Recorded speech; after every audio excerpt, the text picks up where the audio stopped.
네, 서천 화재 현장에 나란히 방문하면서 화해 무드를 연출했던 윤석열 대통령과 한동훈 비대위원장. 하지만 갈등의 불씨는 여전하다는 평가 속에 2차전 가능성을 제기하는 목소리도 나오고 있는데요. 박지원 전 국정원장의 분석이 흥미롭습니다. 대통령은 측근이 원수고 재벌은 핏줄이 원수다.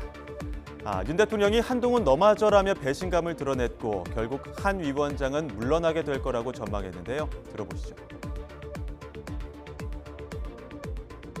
한동훈 위원장이 너무 성급하게 전국을 다니면서 나도 태양이다 이러고 다니니까 아니 태양은 둘이 될 수 없어요. 하나예요. 제가 늘 해오던 얘기가 대통령한테 잘못 보여도 살아남지만은 대통령 측근한테 잘못 보이면 죽는다.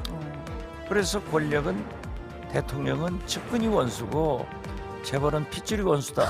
이 얘기를 많이 했거든요. 예. 그런데 보세요.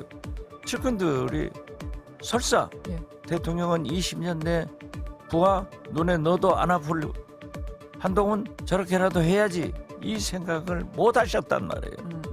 그러니까 브루타스 너마저 한동훈 너마저 어떻게 그럴 수 있느냐 이런 배신감을 토로했고 한편 제3지대는 이낙연 새로운미래 인재영입 위원장의 총선 출마 여부가 화제입니다. 이번 총선에는 출마하지 않겠다는 게 이낙연 위원장의 일성이었는데 최근 기류 변화가 일고 있기 때문인데요. 미래대연합 김종민 창준 위원장은 이낙연 위원장이 호남 유권자와 적극적으로 소통해야 한다며 광주 출마에 힘을 실었습니다. 이낙연 대표, 이낙연 전 총리 광주 출마에 대해서 여부에 대해서 어떻게 보세요?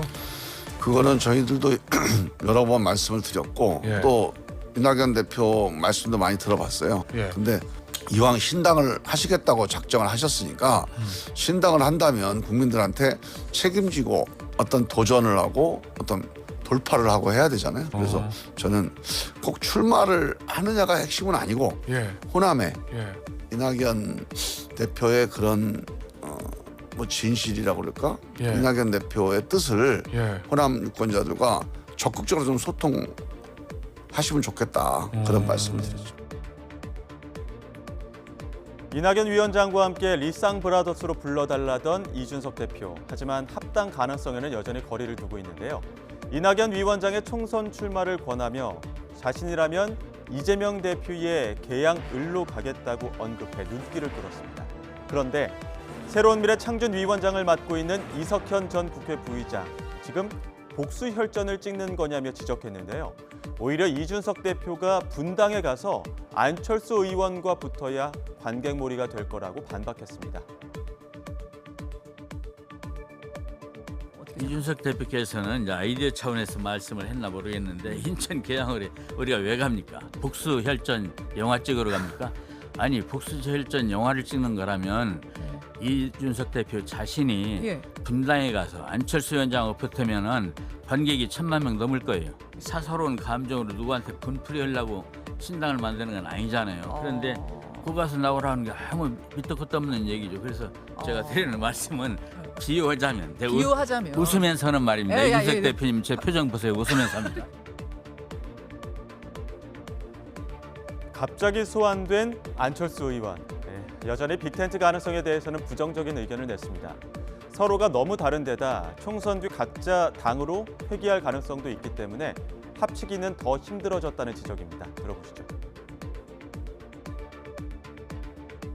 이제 제3지대 좀 빅텐트가 가속화가 될까요? 어떻게 보시는지요? 저는 더 이상은 어렵다고 보고 있는 이제는 없을 입장입니다. 것이다. 왜 그러냐면 사실 뭐 양축이라고 하면 이낙연 대표와 이준석 전 대표 두 분 다 전 대표군요. 네, 맞습니다.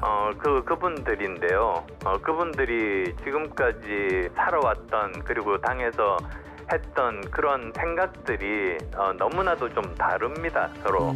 그러니까 가치관이 다르고 워낙 뿌리가 이렇게 뚜렷합니다. 그래서 그 두 당이 합치는 게 힘들지 않을까. 음흠.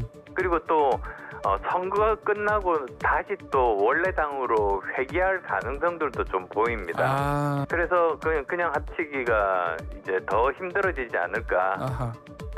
그렇게 생각하고 있습니다.